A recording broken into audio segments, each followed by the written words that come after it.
Once you open the personalized link in your email or tap the MealestroAI link on your mobile home screen, you are taken to the Meal Plans view.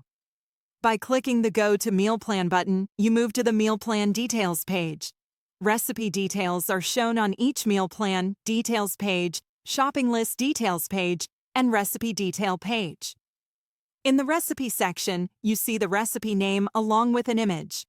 Below the image, you will find a recipe description and basic information such as main ingredients, calories, cuisine, meal type, and the maximum number of days the meal can be stored in the fridge. As you scroll down, there are 4 buttons with recipe details. When you click Cooking Instructions, you will see the cooking steps with clear instructions and the quantities of ingredients needed. In the Ingredients section, you can view the exact quantities required to prepare the dish for everyone in your settings. If an ingredient is not available in the store, you can click the icon next to the ingredient to see a suggested substitute for a product.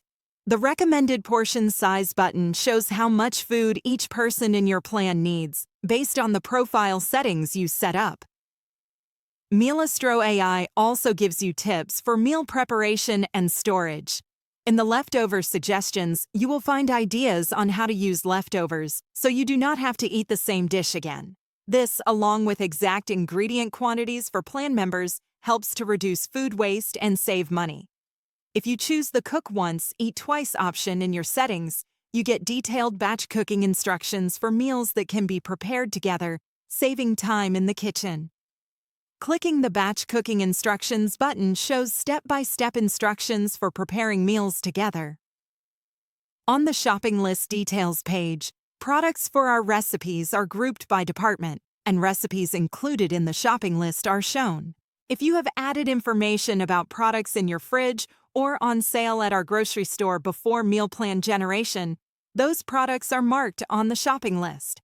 Clicking the icon on the right side of a product shows if it is on sale at our favorite store or already in your fridge, so you only buy what you need. This helps you reuse products and further reduce food waste. If you cannot easily find a product in the store, you can click the icon on the left side of the product name to view the product image in the Google browser, making it easier to identify on the shelf.